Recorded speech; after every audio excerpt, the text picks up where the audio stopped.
সোসিওলজির কিছু পার্ট, বেশ কয়েকটা সায়েন্টিফিক সাবজেক্ট মিলে এখানে আমাদের এই কোর্সে একটা সাবজেক্ট হয়ে আসছে।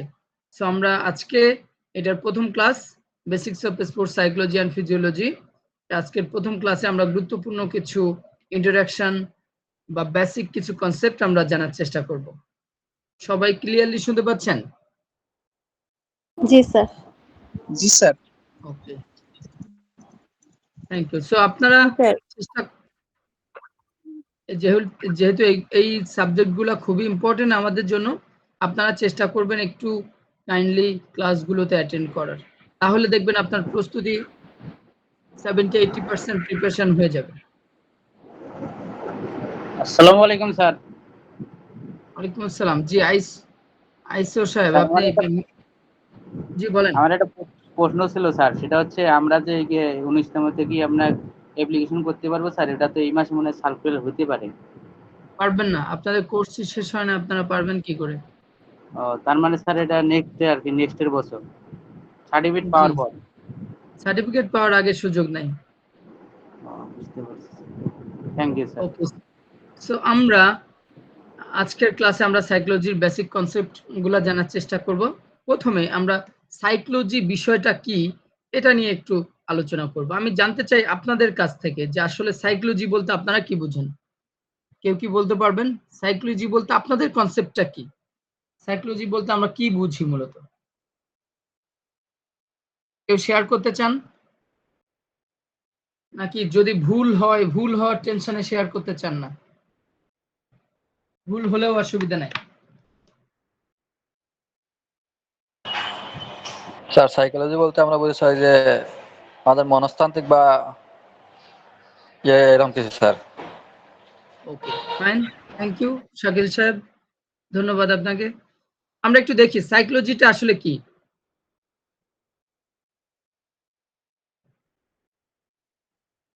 ওকে, before going to discuss sports psychology, আমরা একটু সাইকোলজিটা কি এটা আমরা একটু জানার চেষ্টা করি। ওকে, সো সাইকোলজি হচ্ছে মানুষের মনের ক্রিয়া প্রতিক্রিয়ার, যে কথা বলি, কাজ করি, যে কোনো ধরনের অ্যাক্টিভিটিস আমাদের মনের মধ্যে ঘটে যায়, অনেক কিছু ক্রিয়া প্রতিক্রিয়া ঘটে, তাই না?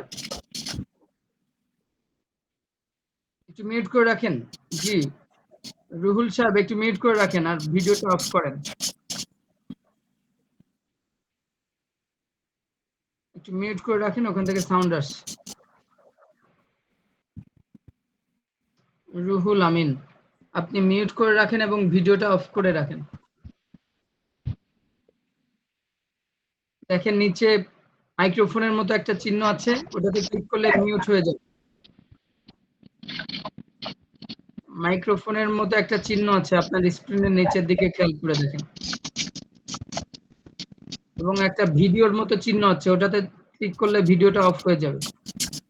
রাইট, এবার মিউট করে ফেলেন। ভিডিওর লেফট সাইডে দেখেন আছে মাইক্রোফোনের মতো, ভিডিওর লেফট সাইডে মাইক্রোফোনের মতো যে চিহ্নটা আছে ওইটাতে ক্লিক করেন।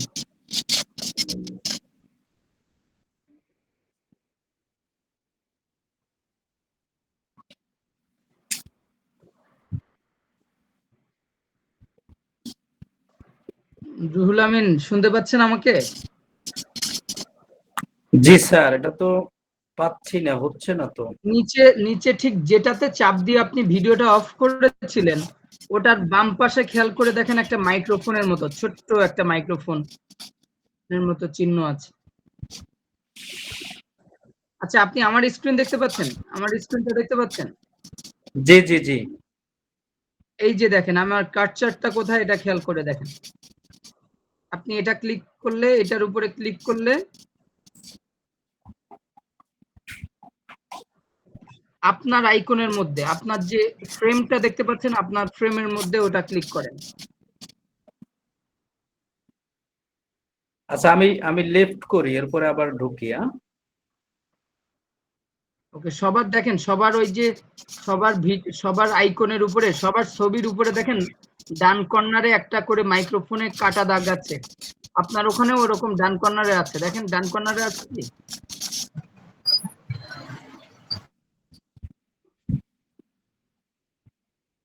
এবার হয়েছে, থ্যাংক ইউ। ও আপনি চলেই গেলেন, ঠিক আছে। সো সাইকোলজি হচ্ছে মানুষের মনের ক্রিয়া প্রতিক্রিয়া, আচরণ এবং মানসিক প্রতিক্রিয়া সমূহের বৈজ্ঞানিক অধ্যয়ন। এটা সায়েন্টিফিক স্টাডিজ কিসের উপর? আমাদের যে মনের ক্রিয়া প্রতিক্রিয়া, আমাদের মনের মধ্যে ঘটে যাওয়া যে সমস্ত অ্যাক্টিভিটিস গুলো হয়, মনের মধ্যে ঘটে যায় যে সমস্ত কার্যক্রম ঘটে, এবং এটার পরিপ্রেক্ষিতে আমরা যে আচরণ করি, আমাদের মানসিক যে প্রক্রিয়া সমূহ, এইগুলোর সায়েন্টিফিক স্টাডি হচ্ছে সাইকোলজি। এখন আপনার সাথে ফর এক্সাম্পল কেউ একজন খুবই খারাপ ব্যবহার করছে, ঝগড়া করছে, আপনার কোনো ফল্ট নাই, তারপরেও আপনার সাথে এটা করেছে, আপনার মনের অবস্থা কেমন হবে? আপনার মনের অবস্থা স্বাভাবিকভাবে তুলনামূলকভাবে একটু খারাপ হয়ে যাবে। সো এর পরিপ্রেক্ষিতে আপনি কিন্তু কারোর সাথে ভালোভাবে কথা বলতেও চাইবেন না। কারণ কি? আপনার ওই যে মন খারাপ, আপনার মেজাজ খারাপ। সো ওই আমাদের মনের মধ্যে ঘটে যাওয়া বিভিন্ন ক্রিয়া প্রতিক্রিয়ার ফলে আমাদের আচরণ, আমাদের মানসিক কন্ডিশন সবকিছু কিন্তু চেঞ্জ আসে। সো সাইকোলজি মানুষের চিন্তা, অনুভূতি, আবেগ এবং আচরণের বিভিন্ন দিক বিশ্লেষণ করে। সাইকোলজি কি করে? আমাদের চিন্তা, অনুভূতি, আবেগ, আচরণের বিভিন্ন যে ওয়ে আছে, বিভিন্ন যে দিক আছে, সেগুলোকে বিশ্লেষণ করে এবং কিভাবে মানুষের মস্তিষ্ক ও স্নায়ুতন্ত্র এই প্রতিক্রিয়াগুলোর সঙ্গে সম্পর্কিত তা বোঝার চেষ্টা করে। কিভাবে এটা সম্পর্কিত মানুষের, যে আমরা ধরেন আপনি এখন এক জায়গায় দাঁড়িয়ে আছেন, মশা কামড়াচ্ছে, তো মশা কামড়াচ্ছে, আপনার মানে একটু অস্বস্তি লাগছে, আপনি জোরে একটা চট দিয়েছেন মশাকে, আপনার অস্বস্তি লাগছে। এই মশা কামড়ানোর ফলে আপনার যে সায়েন্টিফিক স্নায়ুতন্ত্রের যে অ্যাক্টিভিটিস গুলা, কাজগুলা কিভাবে এটা চেঞ্জ হচ্ছে। আপনি নর্মাল কন্ডিশনে ছিলেন, মশা কামড়ানোর পরে আপনার এই যে সায়েন্টিফিক্যালি আপনার ইন্টারনাল চেঞ্জ আসছে, আচরণের চেঞ্জ আসছে, আপনার চিন্তার চেঞ্জ আসছে, চিন্তাধারার চেঞ্জ আসছে, এগুলা বোঝার চেষ্টা করে সাইকোলজি। সাইকোলজি বিভিন্ন উপায়ে জীবনের প্রায় সব ক্ষেত্রে প্রয়োগ করা হয়। আমরা আমাদের পার্সোনাল লাইফে সাইকোলজির প্রভাব অনেক বেশি, আমরা অ্যাপ্লাই করি, প্রয়োগ করি, বাট আমরা অনেক সময় জেনে করি, অনেক সময় না জেনে এটা করি। যেমন শিক্ষা ক্ষেত্রে, স্বাস্থ্য ক্ষেত্রে, কাজের পরিবেশ এবং সামাজিক সম্পর্ক উন্নয়ন। আমরা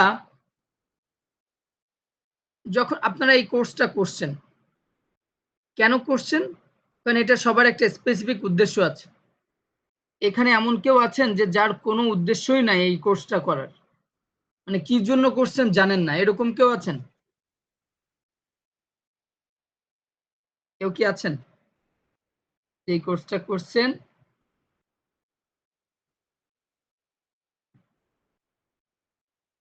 স্যার কি বলছেন, প্রশ্নটা আবার একটু বলেন। জিজ্ঞাসা করলাম যে এমন কেউ কি আছেন যে এই কোর্সটা করছেন বাট আপনার উদ্দেশ্য জানা নাই, যে আমি কি জন্য এই কোর্সটা করছি এটা জানা নাই। ও আচ্ছা আচ্ছা। বিষয়টা হচ্ছে আপনারা সবাই জানেন, সবার একটা উদ্দেশ্য আছে, সবার স্পেসিফিক উদ্দেশ্য আছে এই কোর্সটা করার।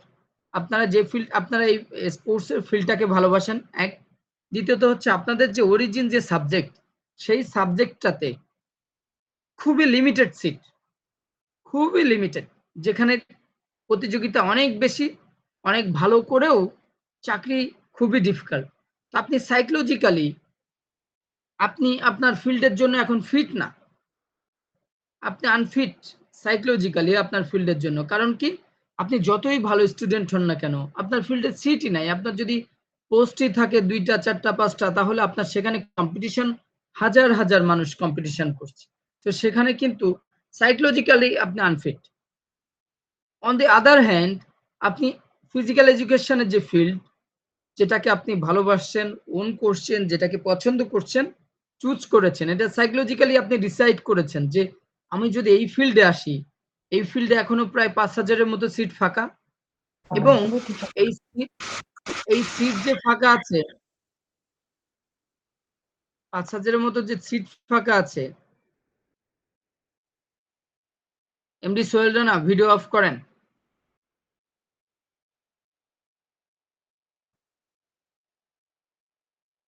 এই যে 5,000-এর মতো সিট ফাঁকা আছে, এখানে একটু চেষ্টা করলেই চাকরি হওয়া সম্ভব। এটা কিন্তু সাইকোলজিক্যালি আপনি ডিসাইড করেছেন। এমডি সোহেল রানা শুনতে পাচ্ছেন? ক্যামেরাটা অফ করেন। সো এটা হচ্ছে আমাদের শিক্ষা খাতে আপনি হচ্ছে এই ডিসিশনটা নিয়েছেন। স্বাস্থ্যর ক্ষেত্রেও আমরা সাইকোলজিক্যালি অনেক প্রভাব থাকে। অনেককে দেখবেন যে আপনারা সাজেস্ট করেন নিশ্চয়ই এরকম যে তুমি টেনশন করো না, কিছুই হবে না। চিন্তা করলে বরং আরো স্বাস্থ্যের ক্ষতি হয়। সো এটা কিন্তু সাইকোলজিক্যাল ইফেক্ট। কাজের পরিবেশ, আপনি নিজে যেখানেই কাজ করেন না কেন, আপনি যদি সেখানে মানিয়ে নিতে পারেন, আপনি যদি চিন্তা করেন না আমার কাজটাই সবচেয়ে ভালো, আমি যে পরিবেশে কাজ করছি এটাই পৃথিবীর সবচেয়ে ভালো পরিবেশ, আপনি সেখানে অ্যাডাপ্টেড হয়ে যাবেন, সেখানে খাপ খাইয়ে নিতে পারবেন নিজেকে। বাট আপনি যদি চিন্তা করেন আমার বন্ধু আমার চেয়ে পেছনে রোল ছিল, পেছনের বেঞ্চে বসতো, সে আজকে এসি রুমে সরকারি চাকরি করছে, অমুকের ছেলে এই করছে, অমুকের মেয়ে এই করছে, তাহলে দেখবেন আপনার নিজেও অশান্তিতে চলে যাবেন। সো কাজের পরিবেশ, কাজের ক্ষেত্রেও সাইকোলজিক্যাল ইফেক্ট আছে। যে মানুষগুলো শহর গ্রামের ময়লা পরিষ্কার করছে, ডাস্টবিন ক্লিন করছে, সেখানে যে আপনি থাকতে পারবেন একদিনও? শহরে যেখানে, বিশেষ করে গ্রামে তো নর্মালি ডাস্টবিন থাকেই না, তো সবাই যার যার আশেপাশে ময়লাগুলো ফেলে, বাট শহরে থাকে। তো শহরে যেসব জায়গাতে ময়লা ফেলে এইসব জায়গায় কি থাকা যাবে? সম্ভব? পারবেন? শুনতে পাচ্ছেন? আপনারা কেউ থাকতে পারবেন ওখানে? জি না। তো মানে এটা ইম্পসিবল একটা ব্যাপার। বাট ওখানে থাকছে, কেউ না কেউ থাকছে, ওই ময়লার মধ্যে থেকে ময়লা পরিষ্কার করছে, ওখানে থাকছে, ঘুমাচ্ছে, পাশেই থাকছে। অথচ আমরা সামান্য 5-10 সেকেন্ডের জন্য যখন ওই জায়গাটা অতিক্রম করি, ধরেন মোটরসাইকেল, রিক্সা বা গাড়ি যেভাবেই হোক না কেন, আপনি যখন অতিক্রম করবেন দেখবেন আপনার প্রচন্ড মানে খারাপ লাগবে যে এত দুর্গন্ধ। অথচ যারা ওখানে আছে তারা কিভাবে আছে? তারা সাইকোলজিক্যালি অ্যাডাপ্টেড, তাদের কাছে এই গন্ধ লাগবে না। যারা শুটকি মাছ পছন্দ করেন না তারা নিশ্চয়ই গন্ধ নিতে পারেন না। আবার যারা পছন্দ করেন তাদের কাছে ওই গন্ধটাই অন্যরকম লাগে। সেগুলো সবকিছু আমাদের সাইকোলজিক্যাল ইফেক্ট। তাহলে বুঝতে পারছেন সামাজিক সম্পর্ক উন্নয়নের সাইকোলজিক্যাল ইফেক্টটা কি? সামাজিক সম্পর্ক উন্নয়নে যেমন আপনি চিন্তা করতে পারেন যে অনেক সময় হয় না যে আমরা করি, আমাদের কাউকে প্রশংসা করলে খুবই ভালো লাগে। আপনি জানছেন যে সে আপনাকে হাওয়া দিচ্ছে, পাম দিচ্ছে, বাট আপনার ভালো লাগছে। সে বলছে ভাই আপনার মতো ভালো মানুষ আমি জীবনেও দেখি নাই, আমি জীবনে অনেক মানুষের সাথে চলাফেরা করছি, আপনার মতো মানুষ আমি জীবনেও দেখি নাই। আপনি বুঝতে পারছেন যে ও আমাকে পাম দিচ্ছে, ও আমাকে ফুলিয়ে ফেলছে, ও আমাকে মানে আরো বড় করে দিচ্ছে, কি বলা যায়। তো এটা আপনি সাইকোলজিক্যালি আপনি বুঝতে পারছেন, আবার সেও বুঝছে যে আমি যদি এই কথাগুলো ওনাকে বলি উনি আমার প্রতি অন্যরকম ওনার দৃষ্টিভঙ্গি হবে, উনি আমাকে আরো ভালো চোখে দেখবে, আমাকে আরো সুযোগ সুবিধা দিবে, তাই না? তো সরাসরি যদি আপনি স্ট্রেট কাট কথা বলেন সেই ক্ষেত্রে কিন্তু আপনি অবস্থান সেইভাবে পাবেন না। আমাদের মানুষের কনসেপ্ট গুলো এরকম, মানুষের এই যে বায়োলজিক্যাল ফাউন্ডেশন বলেন, তারপরে এই যে সাইকোলজিক্যাল ফাউন্ডেশন বলেন, এগুলা সব আমাদের সিস্টেমটা এভাবেই অ্যাডাপ্টেড। আপনাকে যখন কেউ প্রশংসা করবে, ভালো কথা বলবে, আপনার খুবই ভালো লাগবে। অন দি আদার হ্যান্ড আপনাকে যখন কেউ খারাপ কথা বলবে, আপনি সেই কাজটা করেছেন, সেই বাজে কাজটা করেছেন, আপনি খারাপ কাজ করেছেন, ইভেন সেটাও যদি কেউ আপনাকে বলে তাও আপনার শুনতে খারাপ লাগবে। কি লাগবে কিনা আপনারা কি বুঝতে পারছেন? সো এগুলো এই সবকিছুই, হ্যালো আপনারা কি আমার কথা শুনতে পাচ্ছেন না পাচ্ছেন না? পাচ্ছি স্যার। জি স্যার, শোনা যায়। বুঝতে পারছেন জি তো স্যার, বিষয়গুলো? শোনা যাচ্ছে। এরকম হয় না আমাদের সমাজে যে আমি একটা খারাপ কাজ করেছি, আবার এই কাজটা মানুষ বলছে যে কিন্তু আমার আবার খারাপও লাগছে, আমি কাজটা ঠিকই করেছি বাট মানুষ যখন আমাকে বলছে তখন আমার খারাপও লাগছে। এগুলা সাইকোলজিক্যাল ইফেক্ট।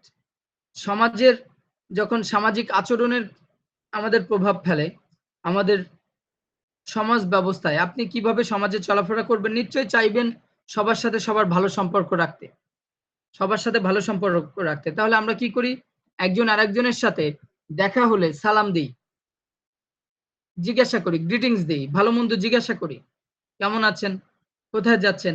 এই আপনি দেখবেন গ্রামে একটু সিনিয়র যারা আছে বা ওল্ডার এজের যারা আছে, মুরব্বী মানুষ, তাদেরকে দেখে যদি আপনি সালাম দেন, শরীরের অবস্থা জিজ্ঞাসা করেন, এরকম একবার দুইবার হইলে দেখবেন যে আপনার পুরো গ্রাম অমুকের ছেলে খুবই ভালো মানুষ, খুবই ভালো ছেলে, ওর মতো একটা ছেলেই হয় না। এরকম হয় না? আপনাদের সাথে এরকম হয়? জি স্যার। জি স্যার। সো এটা কিন্তু আমাদের মানে রিয়েল এক্সাম্পল। এটা আমাদের সাইকোলজিক্যাল মানে সামাজিক সম্পর্ক উন্নয়নে এটা আমাদের সাইকোলজি প্রভাব রয়েছে। এখন আসেন স্পোর্টস সাইকোলজিটা কি? স্পোর্টস সাইকোলজি হচ্ছে সাইকোলজির একটা পার্ট, একটা সাব ব্রাঞ্চ বলতে পারেন, আলাদা একটা ক্ষেত্র বলতে পারেন, যেখানে স্পোর্টসম্যানদের মানসিক উন্নয়নে সহায়তা করে, যাতে তারা তাদের কর্মক্ষমতা উন্নত করতে পারে। অর্থাৎ হাই লেভেল পারফরম্যান্স এনশিওর করার জন্য স্পোর্টসম্যানদের মানসিক ডেভেলপমেন্ট করতে সাহায্য করে হচ্ছে স্পোর্টস সাইকোলজি। খাদিজা খাতুন শুনতে পাচ্ছেন? মিউট করে রাখেন। Thank you. স্পোর্টস সাইকোলজিটা কি? স্পোর্টস সাইকোলজি হচ্ছে সাইকোলজির এমন একটা ক্ষেত্র যা ক্রীড়াবিদদের মানসিক এবং মানসিক উন্নয়নে সহায়তা করে, মেন্টাল ডেভেলপমেন্টাল প্রসেস এটা সহায়তা করে। কেমন? ফর এক্সাম্পল, আপনারা অনেক সময় শুনেছেন বিভিন্ন নিউজ যে একজন ক্রিকেটার সে খেলছে, এদিকে তার বাবা মারা গিয়েছে বা তার মা মারা গিয়েছে, এরকম। সো স্পোর্টস সাইকোলজির কাজ কি? স্পোর্টস সাইকোলজির কাজ সে যেন ওই মুহূর্তে সে যেন কোনোভাবে টেনশন না করে, এক্সটার্নাল ফোর্স যাতে কাজ না করে, সে যেন ভালো পারফর্ম করতে পারে, এখানে স্পোর্টস সাইকোলজি তাকে সাপোর্ট দেয়। স্পোর্টস সাইকোলজি ক্রীড়াবিদদের মনের মধ্যে যে ক্রিয়াকলাপ বা ক্রিয়া অ্যাক্টিভিটিস গুলো চলে, যে গেমগুলো চলে, এগুলো বুঝতে পারে, পরিচালনা করতে সহায়তা করে এবং এই যে তাদের আত্মবিশ্বাস বাড়াতে সাহায্য করে, উদ্বেগ হ্রাস করতে সাহায্য করে এবং ফোকাস বজায় রাখতে সাহায্য করে। তাহলে স্পোর্টস সাইকোলজি কি জিনিস? আপনি বারবার দেখেন যে অনেক সময় আমরা ক্রিকেট খেলা দেখি, প্লেয়াররা ওপেনিং ব্যাটার, এক বলে আউট, এরকম মাল্টিপল টাইম হয়। সো হওয়ার তো কোনো না কোনো কারণ থাকে। এই কারণগুলোকে ফাইন্ড আউট করা হচ্ছে স্পোর্টস সাইকোলজি। এর জন্য প্রত্যেকটা ইন্ডিভিজুয়াল টিমের সাথে স্পোর্টস সাইকোলজিস্ট, একজন করে স্পোর্টস সাইকোলজিস্ট থাকে, যে ওই প্লেয়ারকে দেখেই বুঝতে পারে। Sports psychologist kind of a doctor, একটা ডক্টরের মতো কাজ করে। সে আপনাকে দেখে বুঝতে পারবে যে আপনার অবস্থা কি, আপনি কি চিন্তা করছেন, কেমন আপনার মধ্যে আপনার অ্যাক্টিভিটিতে সে ধারণা করে ফেলবে, সে তার অভিজ্ঞতা দিয়ে আপনাকে জাজ করে ফেলবে যে আপনার মধ্যে কি চলছে, আপনার মনের মধ্যে কি চলছে। সো আপনি কেন বারবার এই 0 রানে আউট হচ্ছেন, রান করতে পারছেন না, স্পেসিফিক কোনো কারণ আছে। হয় আপনি যে বলারটা প্রথমে আপনার সময় বোলিং এ আসছে তাকে আপনি ভয় পাচ্ছেন, নতুবা আপনি ওপেনিং ব্যাটিং এর জন্য আপনি ফিট না, নতুবা আপনার এই সময় অন্য এক্সটার্নাল কোনো চিন্তা ভাবনা থাকে যে বাসায় কি হচ্ছে কি না হচ্ছে, ছেলে কি খাচ্ছে, মানে বাবা মা কি করছে, সবাই গ্রামের সবাই টিভিতে আমার খেলা দেখছে, আমি যদি আউট হয়ে যাই তাহলে আমার প্রেস্টিজের ব্যাপার, আমার মান সম্মান শেষ। তো আপনার মধ্যে যে অ্যাক্টিভিটিস গুলা চলছে এইগুলো বুঝে এই অনুযায়ী ট্রিট করাটাই হচ্ছে স্পোর্টস সাইকোলজিস্টের কাজ। তাহলে স্পোর্টস সাইকোলজি সম্পর্কে ধারণা পেয়েছেন, সাইকোলজি এবং স্পোর্টস সাইকোলজি। জি স্যার। আরেকটা এক্সাম্পল দিই, দেখেন আপনারা কেউ চাইলে সহজে কয়লার উপর দিয়ে, জ্বলন্ত কয়লার উপর দিয়ে হাঁটতে পারবেন? নিশ্চয়ই কেউ পারবেন না, আমি নিজেও পারবো না। But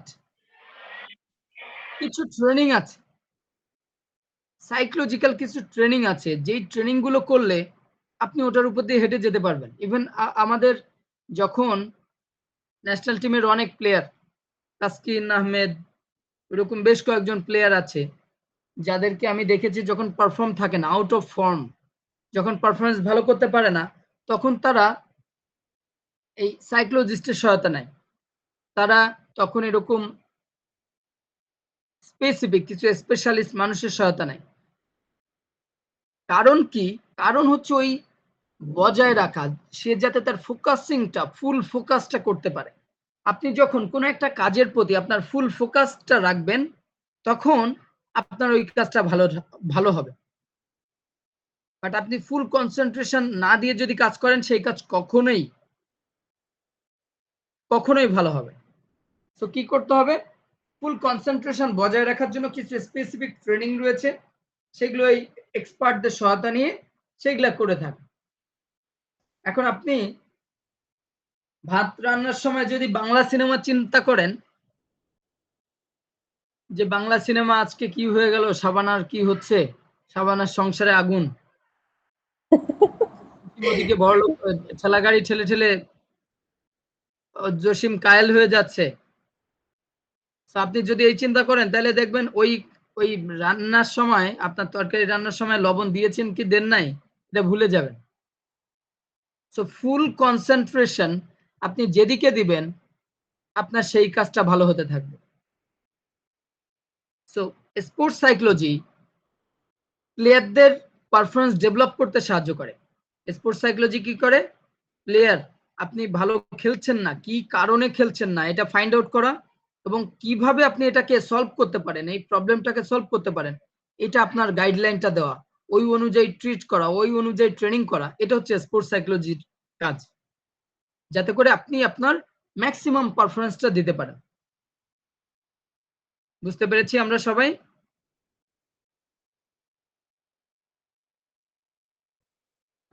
G sir. একটা ইংরেজি ডেফিনেশন দিয়েছি, according to Brown and Mahoney, sports psychology is the application of psychological principles. Sports psychology কি? Application of psychological principles, psychological যে মূল নীতিগুলো আছে, প্রিন্সিপালস গুলো আছে, সেইগুলোকে অ্যাপ্লাই করা। কোথায় অ্যাপ্লাই করা? টু স্পোর্টস, স্পোর্টসে অ্যাপ্লাই করা, and physical activity, sports এবং physical activity. When you are going to do some physical activities, তখন এই সাইকোলজিক্যাল প্রিন্সিপালস গুলো অ্যাপ্লাই করা। আপনি ফর এক্সাম্পল আপনি জিম করছেন, জিমে যে কত কেজি ওয়েট নিচ্ছেন, এটা যদি আপনি না জেনে আন্দাজে ওয়েট নিয়ে ট্রেনিং করেন, তার মানে আপনি ওই ট্রেনিং করার জন্য ফিট না, আপনি প্রস্তুত না।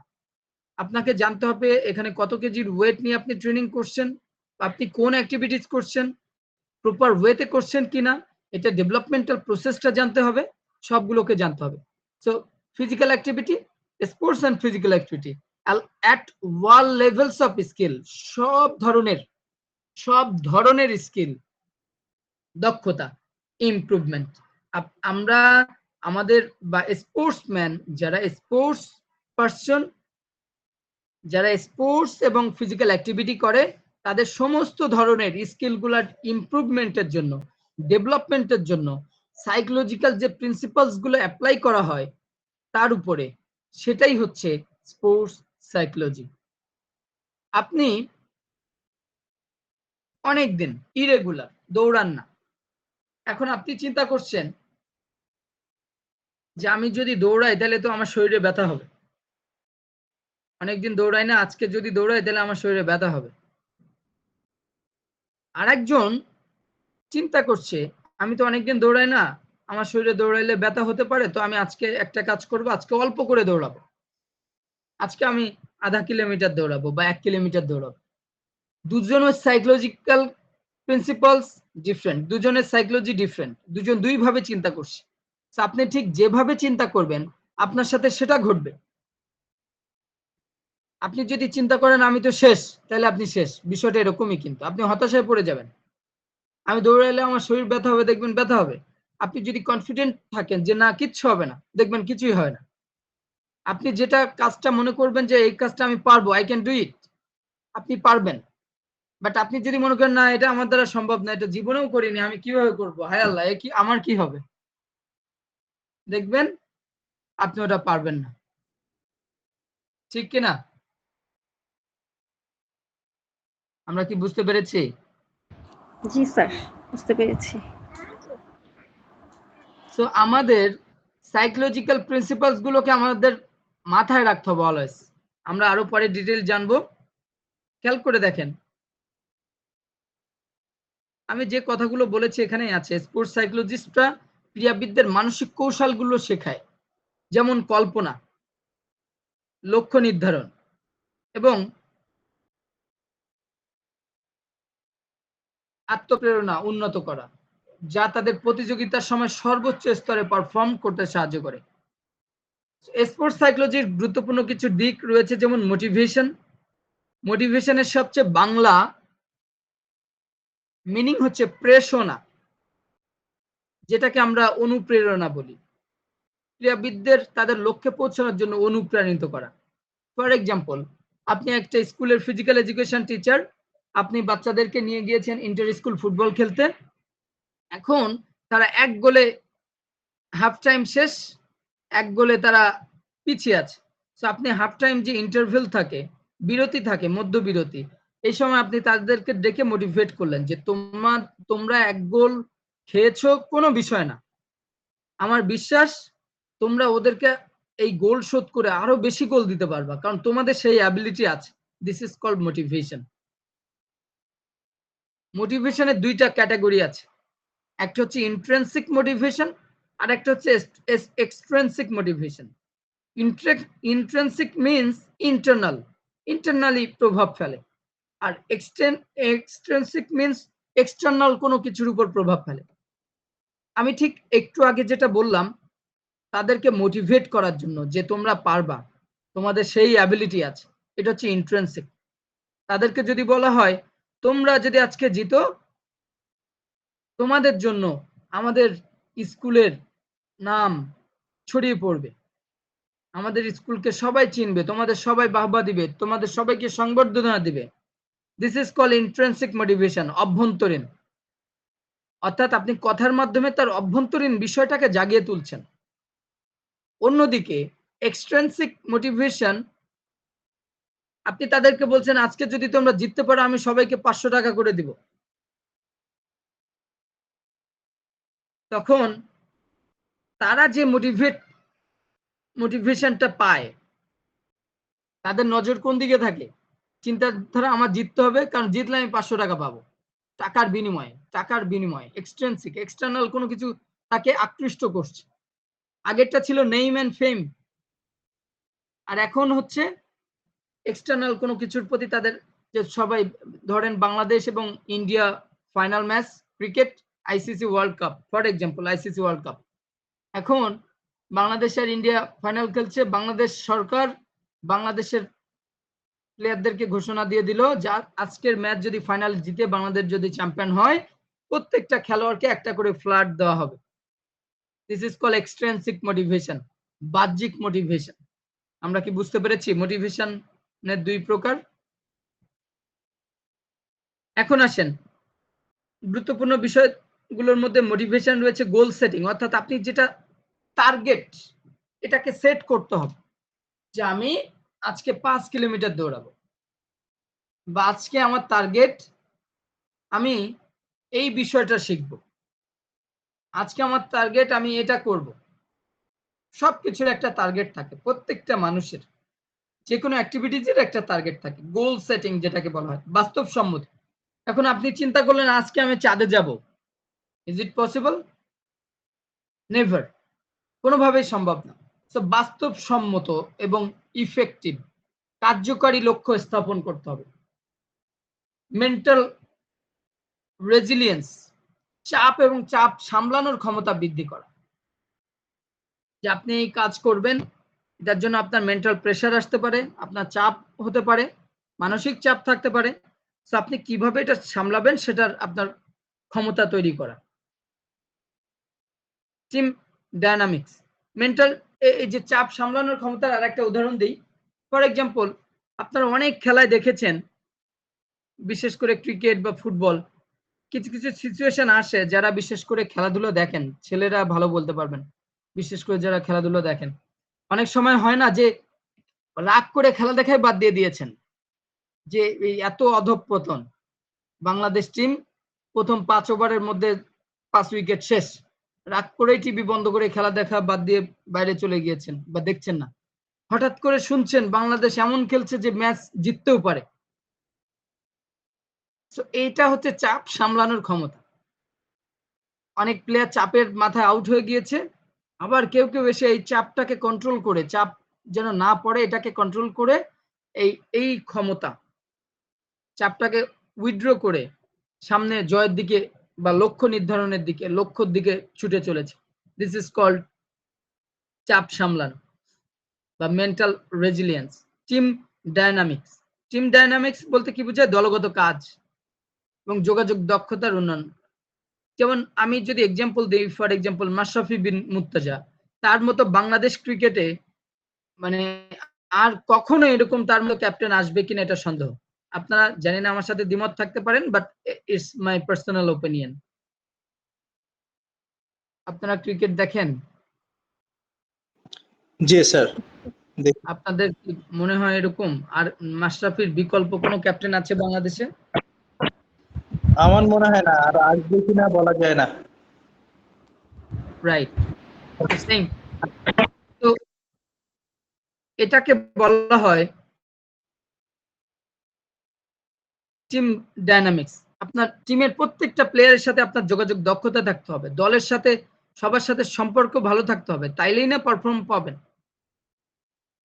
পারফরম্যান্স এনজাইটি, প্রতিযোগিতার আগে এবং সময়কালে স্নায়ু বিকতা বা উদ্বেগ মোকাবেলা করা। যেমন আপনি ওই যে একটা এক্সাম্পল দিলাম যে ব্যাটে গিয়ে বারবার 0 রানে আউট হচ্ছে, উদ্বেগ যেন তৈরি না হয় যে আপনি প্রথম বলে 6 মারছেন ওভার বাউন্ডারি, সো আপনি পরের বলে আবার 6 মারতে গিয়েছেন, মারতে যে আউট, এরকম যেন না হয়। আপনাকে কন্ট্রোল করতে হবে। আপনি একবার বাংলাদেশে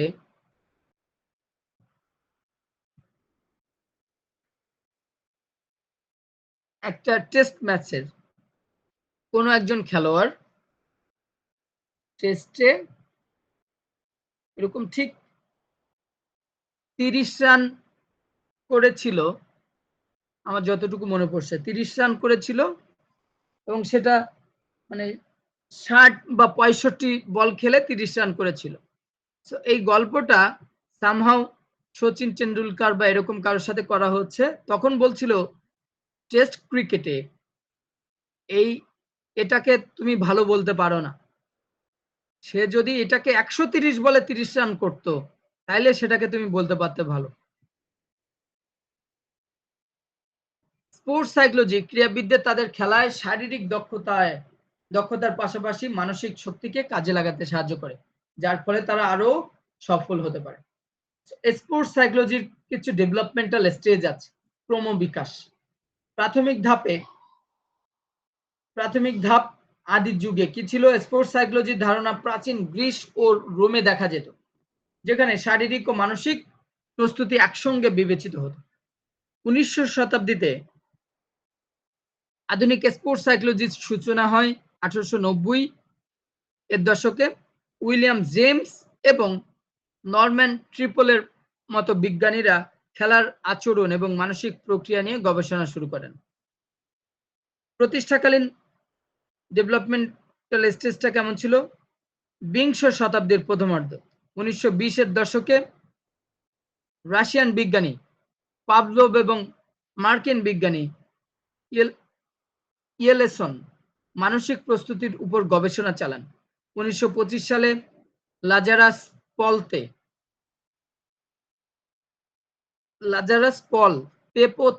পে প্রথা হিসাবে স্পোর্টস সাইকোলজির পাঠ্যক্রম চালু করেন 1925 দিকে। লাজারাস পল পে প্রথা, তে মিন্স 3 ধরনের। 1960 এর দশকে কি হয়? আমেরিকান সাইকোলজিক্যাল অ্যাসোসিয়েশন, এপিএ এর ফুল মিনিং কি? American psychological association. সাইকোলজি বানান জানেন তো? সাইকোলজি বানান PSYCHOLOGY,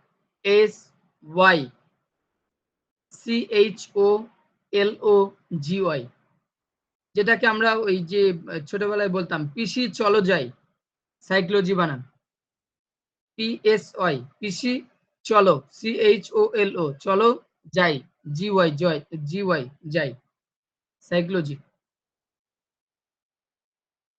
so APA sports psychology নিয়ে আলোচনা শুরু করে।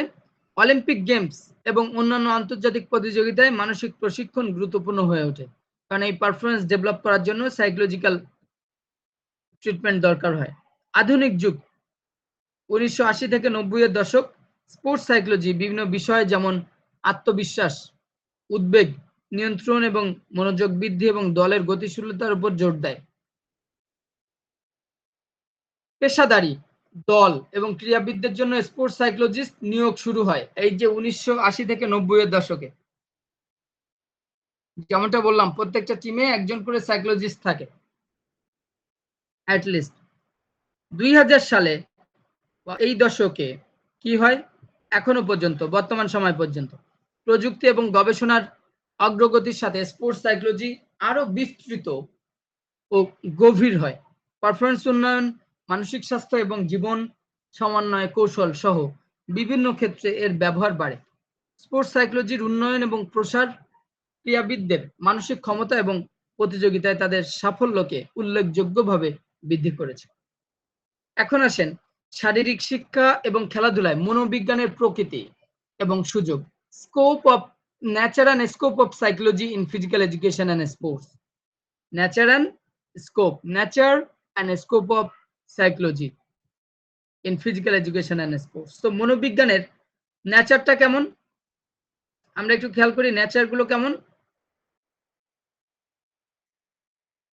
শারীরিক শিক্ষা ও ক্রিয়ায় মনোবিজ্ঞান মানুষের আচরণ, মানসিক অবস্থা, আবেগ এবং প্রেরণাকে, ওই যে মোটিভেশনকে বৈজ্ঞানিকভাবে বিশ্লেষণ করে। এবং এটার প্রকৃতি কেমন হয়, নেচারটা কেমন, সায়েন্টিফিক নেচার, বৈজ্ঞানিক। খেলোয়াড়ের আচরণ, দক্ষতা ও পারফরমেন্স পর্যবেক্ষণ ও পরীক্ষার মাধ্যমে বিশ্লেষণ করা হয়, এটা একটা। বিহেভিয়ারাল নেচার রয়েছে, আচরণ কেন্দ্রিক, খেলোয়াড়ের প্রতিক্রিয়া, মনোভাব ও অভ্যাসকে গুরুত্ব দেওয়া। ইন্ডিভিজুয়াল ডিফারেন্সেস, ব্যক্তি কেন্দ্রিক, প্রত্যেক খেলোয়াড়ের মানসিক গঠন ও সক্ষমতা আলাদা, এটি বিবেচনায় রাখা হয়। ডাইনামিক, গতিশীল, খেলোয়াড়ের মানসিক অবস্থা পরিস্থিতি অনুযায়ী পরিবর্তিত হয়। প্রয়োগধর্মী, অ্যাপ্লাইড, তথ্যের পাশাপাশি বাস্তব খেলাধুলায় প্রয়োগ করা হয়, যেমন মোটিভেশন, মনোসংযোগ ইত্যাদি। উন্নয়ন, পয়েন্টগুলোকে একটু খেয়াল রাখবেন। স্কোপ রয়েছে কি, স্কোপের মধ্যে এই শারীরিক শিক্ষা ও ক্রিয়ায় মনোবিজ্ঞানের ক্ষেত্র অত্যন্ত বিস্তৃত। প্রধান ক্ষেত্রগুলো হলো, প্রধান যে স্কোপগুলো রয়েছে, প্রেরণা, মোটিভেশন, খেলোয়াড়কে অনুপ্রাণিত করা এবং লক্ষ্য পৌঁছানো উৎসাহ করা, লক্ষ্য অর্জনে। কনসেন্ট্রেশন, খেলার সময় ফোকাস ধরে রাখা এবং বিভ্রান্তি দূর করা। আত্মবিশ্বাস, কনফিডেন্স, নিজের দক্ষতার উপর বিশ্বাস তৈরি করা। চাপ ও উদ্বেগ নিয়ন্ত্রণ। স্ট্রেস অ্যান্ড এনজাইটি ম্যানেজমেন্ট, খুব ইম্পর্টেন্ট, শুধুমাত্র খেলোয়াড়দের জন্য না, প্রত্যেকটা মানুষের ক্ষেত্রে। প্রতিযোগিতার সময় মানসিক চাপ কমানোর কৌশল শেখানো। দলগত মনোবিজ্ঞান, টিম ডাইনামিক্স, দলীয় নেতৃত্ব, সমন্বয় ও পারস্পরিক সম্পর্ক উন্নয়ন, যেটা টিম ডাইনামিক্স এর মধ্যে আমরা আগেও পড়েছি। এটা শিখন ও দক্ষতা অর্জন, লার্নিং অ্যান্ড স্কিল অ্যাকুইজিশন, নতুন কৌশল শেখা ও দক্ষতা উন্নয়নের মনোবৈজ্ঞানিক প্রক্রিয়া। পার্সোনালিটি ডেভেলপমেন্ট, ব্যক্তিত্ব বিকাশ, খেলাধুলার মাধ্যমে শৃঙ্খলা, ধৈর্য, নেতৃত্ব গড়ে ওঠে, যেমনটা আমরা মাশরাফিকে দেখলে বুঝতে পারি। পারফরমেন্স ডেভেলপমেন্ট, পারফরমেন্স এনহ্যান্সমেন্ট বা উন্নয়ন বা ডেভেলপমেন্ট, মানসিক প্রশিক্ষণের মাধ্যমে সর্বোচ্চ পারফরমেন্স অর্জন। শারীরিক শিক্ষা প্রক্রিয়ায় মনোবিজ্ঞান খেলোয়াড়ের মানসিক শক্তি বৃদ্ধি, দক্ষতা উন্নয়ন এবং সফলতা অর্জনে গুরুত্বপূর্ণ ভূমিকা পালন করে থাকে। এটি শুধু পারফরম্যান্স উন্নয়ন করে না, বরং একজন খেলোয়াড়কে মানসিকভাবে দৃঢ় ও আত্মবিশ্বাসী করে তোলে। তাহলে আজকে আমরা কি কি আলোচনা করলাম একটু রিকল করেন, কেউ একজন বলেন আজকে আমরা প্রথমে কি আলোচনা করেছি?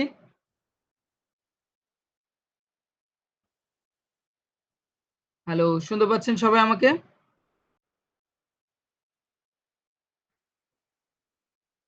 হ্যালো, জি স্যার। আজকে আমরা প্রথমে কি আলোচনা করেছি? সাইকোলজির সংজ্ঞাটা পড়েছি এবং স্পোর্টস সাইকোলজি, ওকে, তারপরে সাইকোলজির কিছু গুরুত্বপূর্ণ দিক পড়েছি, যেমন মোটিভেশন, গোল সেটিং, এগুলো আর কি। ওকে, গুড। সাইকোলজির ক্রমধারা, যেটা আমরা ক্রমধারা পড়েছি, যেটা কোন সময়ে সাইকোলজিটা কিভাবে অ্যাপ্লাইড হতো বা ডেভেলপমেন্ট হয়েছে কিভাবে এটা। তারপরে আমরা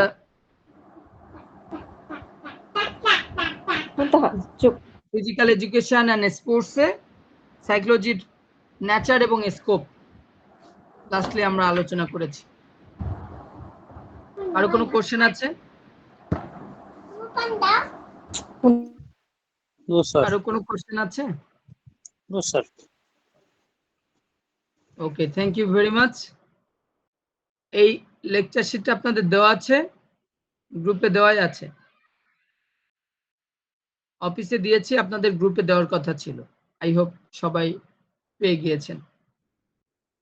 এরপরে যখন আমরা সাজেশন দিব পরীক্ষার আগে, তখন তো সাজেশন পাবেন। এখানে আপনারা শুধু পয়েন্টগুলোকে মনে রাখার চেষ্টা করবেন। জি বলেন। স্যার বলছি গত ক্লাসের ওই পিডিএফটা দিলে একটু